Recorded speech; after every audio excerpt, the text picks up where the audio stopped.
स्मारिका विमोचन निपुण रॉय की स्मृति में यहाँ एकत्रित हुए हैं। एक आदर्श महिला और बहुआयामी व्यक्तित्व की धनी डॉक्टर निपुण रॉय विविधा कला और सांस्कृतिक संस्था की तरफ से भी मैं आप सबका स्वागत करती हूँ। मैं नारी हूँ, शक्तिशाली और स्वाभिमानी हूँ। मैं वो सशक्त रूप हूँ, छाप भी हूँ तो धूप भी मैं हूँ। मैं ममता का सागर हूँ तो अंधेरे का उजागर भी मैं हूँ। गुरुजी की हाइट 6 फीट और मैं छोटी बच्ची, अभी भी हाइट थोड़ी छोटी ही है मेरी, उस समय तो और छोटी थी। मैं उनको देखती रही, मैंने कहा इतने हसीन, इतने खूबसूरत गुरु मैंने कभी नहीं देखे। उन्होंने कहा बहन जी अगर आप कहेंगी तो मैं इसको साथ ले जाऊं। मैं परसों जा रहा हूँ, उस समय बॉम्बे जो बांद्रा, जयपुर बांद्रा जो चलती है, शायद अभी भी चलती होगी, उस जयपुर बांद्रा से मैं जा रहा हूँ और अगर आप कहेंगे तो मैं बिटिया को ले जाऊंगा। मेरे 10th के एग्जाम्स चल रहे थे और ये सच बात है जो मैं आपसे शेयर कर रही हूँ। शायद ये बड़े रोंगटे खड़े कर देने वाली बातें होती हैं, लेकिन 10th के एग्जाम्स के बाद मम्मी ने कहा आप चले जाइए गुरुजी, मैं इसको भेजती हूँ। और उसके जस्ट बाद समर वेकेशन स्टार्ट हो गए थे। उन दिनों बच्चे इतने बिजी नहीं होते थे फालतू कामों में, व्हाट्सएप पे, फेसबुक पे लगे पड़े हैं दिन रात, सुबह शाम, कुछ और काम धाम नहीं। हमारे पास एक ही काम था, या तो मम्मी की डांट खाओ या फिर रियाज करो। तो मम्मी ने कहा आपको बैग पैक कर दिया, आपको जाना है, अपन चलेंगे। नहीं आपको जाना नहीं है, अपन दोनों चलेंगे। तो मुझे लगा समर वेकेशन में बहुत अच्छा कुछ कहीं घूमने जाने का होएगा और मैं बहुत एक्साइटेड, अपने जैसे एक बच्चे का होता है। हम स्टेशन पहुंचे, मम्मी ने बैग वैग रखा, इधर उधर की बातें करी। शायद उन्होंने गुरुजी से उन दिनों लैंडलाइन पे बातें होती है, लैंडलाइन पे बात हो गई।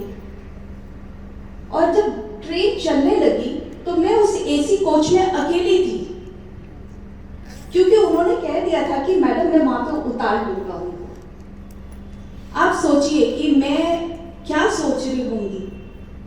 मैं उस समय इतनी सी बच्ची, मुझे यही नहीं पता था कि हो क्या रहा है मेरे साथ। मैं 4 महीना गुरुजी के पास रही। उनका उस समय मीरा रोड पे अपार्टमेंट था।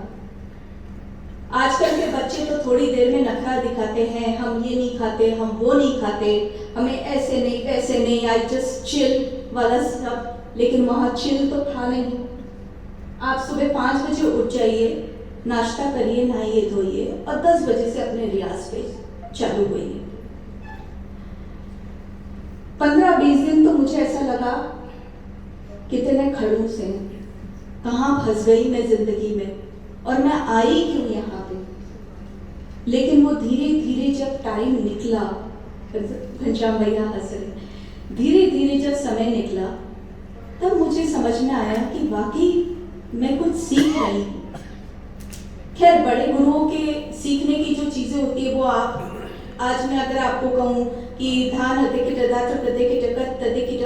ऐसी चीजों को उस समय सीखने के लिए आपको कितना मनन करना पड़ता है।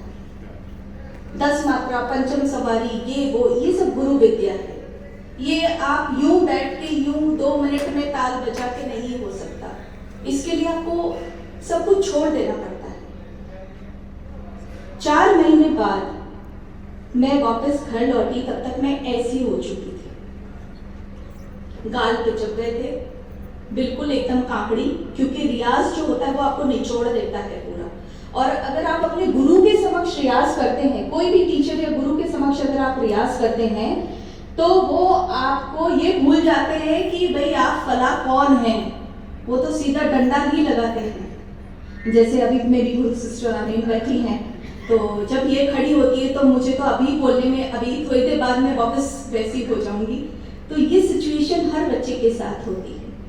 लेकिन उन 4 महीने में जो मैंने बसंत जी देखा, अपनी लाइफ में जो सीखा, वो मेरा टर्निंग पॉइंट बहुत बड़ा हो गया। और उसके बाद जो ये यात्रा यहाँ तक चली, मैं पूरा श्रेय अपने गुरुजी और अपने माताजी को देती हूँ। मैं कभी सोच भी नहीं सकती कि मैं उस विद्या को प्राप्त कर सकती हूँ जो अच्छे अच्छे लोगों के लिए बहुत दुर्लभ है। और रावण पुराण जैसी चीज़ें सीखना, 3 ताल में 16 मात्राएं तो होती है, लेकिन उसकी आधी कैसे करना ये सीखना बहुत मुश्किल है। इसलिए मैं ये चाहती हूँ कि अपनी इस विद्या को, जब तक मैं अजमेर में हूँ, किसी भी रूप में चाहूँ, मैं जरूरी ये नहीं कहती कि मैं बहुत बड़ा प्रोग्राम करूँ और मैं बहुत सारे लोगों को बुलाऊँ, नहीं। मेरा ये मन है कि जो हमने सीखा है, जो ये प्राचीन कला है, प्लीज इसको समझें, इसको देखें, इसको सराहें, क्योंकि भारतवर्ष में बहुत कम कलाकार हैं, कलाकार ज्यादा नहीं हैं। इसको साधने में ही 20 साल लग जाते हैं। आजकल तो बच्चे बोलते हैं मुझे तो 1 लाख का पैकेज है ना, पहली बार नहीं चाहिए 18 साल की उम्र में। कौन बच्चा ये सोचता है कि मैं 40 साल की उम्र में, हमारे यहाँ कलाकार जितना बूढ़ा होता है ना, उतना परिपक्व होता है, उतना गुणी होता है, उतना विद्वान बनता है धीरे धीरे। ऐसे नहीं होता कि आपने 2 मिनट स्टेज पे परफॉर्म किया और टैगलाइन लगा देते वी आर आर्टिस्ट। मेरे पास भी बहुत लोग आते हैं, हम आर्टिस्ट हैं। आर्टिस्ट ऐसे नहीं होते, आर्टिस्ट बहुत तपते हैं, बहुत संघर्ष है, जलील भी होना पड़ता है, आपको अपना स्व छोड़ना पड़ता है। स्व जानते हैं, वो स्व छोड़ना पड़ता है, तो हम कलाकार बनते हैं। और सिर्फ ऐसे ही नहीं, स्पोर्ट्स में भी धनराज अंकल हैं, स्पोर्ट्स में भी एक इंसान एक गोल्ड मेडल के लिए पता नहीं अपनी जिंदगी की कितने साल निकाल देता है, तब जाके ओलंपिक में भी उसको नहीं मिलता। तो ये समझने वाली बात है। इसीलिए मेरा उद्देश्य ये नहीं है कि मुझे कोई अपने बैनर पे कोई बहुत बड़ा फोटो लगा के कोई खुद को पब्लिसाइज करना है, लेकिन मेरा उद्देश्य ये है कि जो बच्चे सीखते हैं, जो कलाकार करते हैं, जो कलाकारों का जो आज हमारे राजस्थान में कितने कलाकार हैं? बहुत कम है, बहुत कम है। कहाँ है आप ढूंढ के बताइए कि कोई है, आपको नजर में आता है कि जो पद्मश्री के लायक, अभी हमसे बड़ी उम्र में पद्मश्री के लायक। बहुत कुछ तो नहीं कर सकते, पहिए के रूप में जितना चल सकते हैं उतना चलने का प्रयास करते हैं। आपको बहुत बहुत शुभकामनाएं। और आज का दिन, जैसा सुनिधि वैष्णव ने बोला कि 25 वर्ष हुए हैं, 50वें वर्ष शायद मैं रहूं ना रहूं, परंतु 50 वर्ष बाद ये दिन होगा। ऐसा हम लोग अपने जो नई पीढ़ी, जिनको दीदी तैयार कर रही हैं, जो नई बहुत तैयार कर रही हैं, वो पीढ़ी चीजों को तैयार करे, उसको आगे लेकर जाए। तो मैं निश्चित रूप से मानूंगा कि आज का दिन हमारे लिए भी सार्थक होगा। आज जो पुस्तक विमोचन हुआ, उस पुस्तक विमोचन, क्योंकि कुछ भी चीज दिखती जाती है ना, वो इतिहास में कहीं ना कहीं रह जाती है। जी भी मौजूद थे हमारे बीच। ये बहुत ही गर्व और गौरव की बात है कि संस्था ने इतने वर्षों बाद ऐसी स्मारिका का विमोचन किया है जिसमें इन सभी प्रबुद्ध जनों का जो संदेश है वो इसमें समाहित है।